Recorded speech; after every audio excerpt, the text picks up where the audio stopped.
251 सोलापूर दक्षिण विधानसभा मतदारसंघाचे वंचित बहुजन आघाडीचे अधिकृत उमेदवार संतोष सेवू पवार यांचा गावभेट आणि प्रचार दौऱ्याला मोठा प्रतिसाद मिळत आहे। चिंचपूर, टाकळी, औराद, नालंदा नगर, कुरघोट, औज, कारकल, लवंगी, भंडारगवठे, मंद्रुप या ग्रामीण भागांसह हत्तुरे बस्ती, नई जिंदगी या शहरी भागांमध्ये त्यांनी मतदारांशी संवाद साधत परिवर्तनाचा नवा हुंकार भरला। पवार यांनी आपल्या प्रचार सभेत प्रस्थापित नेत्यांवर टीका करताना म्हटले, सध्याचे आमदार आणि नगरसेवक फक्त निधी आणल्याच्या गप्पा करतात, पण प्रत्यक्षात नागरिकांच्या समस्या सोडवण्यासाठी त्यांचा कोणताही प्रयत्न दिसत नाही। नागरिकांच्या तक्रारींकडे पूर्णपणे दुर्लक्ष केले जाते, त्यामुळे जनतेमध्ये प्रचंड असंतोष निर्माण झाला आहे। पवार यांनी तालुक्यातील दयनीय परिस्थितीवर प्रकाश टाकताना सांगितले, गावागावांमध्ये ड्रेनेज लाईनचा अभाव, 5 दिवसांनी येणाऱ्या गढूळ पाणी पुरवठा, अपूर्ण दिवाबत्तीची व्यवस्था आणि खड्डेमय रस्ते ही गंभीर समस्या आजही कायम आहे। कामगार वर्ग मोठ्या प्रमाणात या भागात वास्तव्यास असूनही मूलभूत सुविधांचा अभाव आहे। नागरिकांना आवश्यक सेवांचा पुरवठा न करता महानगरपालिका जप्तीच्या नोटिसा पाठवून टॅक्स वसूल करते, ही दुर्दैवी बाब आहे। या समस्यांना केवळ निवडणुकांमध्ये भांडवल बनवणारे राजकारणी किती काळ सत्तेत राहणार? आता जनतेने या नेत्यांना उखडून टाकले पाहिजे। तालुक्याच्या प्रगतीसाठी, विकासासाठी आणि प्रस्थापित राजकारण्यांच्या स्वार्थी राजकारणाला बाजूला सारण्यासाठी परिवर्तन अत्यावश्यक आहे। जनतेच्या विश्वासाने आणि आशीर्वादाने मी या निवडणुकीत दृढ संकल्पाने उभा आहे। तुम्ही दिलेल्या पाठिंबाने मी तालुक्याच्या सर्वांगीण विकासाची हमी देतो, असे संतोष पवार यांनी सांगितले। संतोष पवार यांनी मतदारांना आवाहन करताना म्हटले की तालुक्याच्या समस्यांचा कायमस्वरूपी तोडगा काढण्यासाठी आणि प्रगतीची नवी दिशा देण्यासाठी मला संधी द्या। परिवर्तन घडवण्यासाठी तुमचा विश्वास हीच माझी ताकद आहे। या दौऱ्यात वंचित बहुजन आघाडीचे तसेच मार्क फाउंडेशनचे पदाधिकारी, कार्यकर्ते आणि स्थानिक महिलांनी मोठ्या संख्येने सहभाग नोंदवला। प्रचार सभांना नागरिकांचा उत्स्फूर्त प्रतिसाद लाभत असून संतोष पवार यांना तरुणाईपासून ज्येष्ठांपर्यंत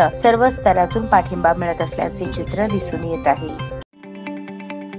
ताज्या बातम्या पाहण्यासाठी प्राईम महाराष्ट्र न्यूज चॅनलला सबस्क्राईब करा।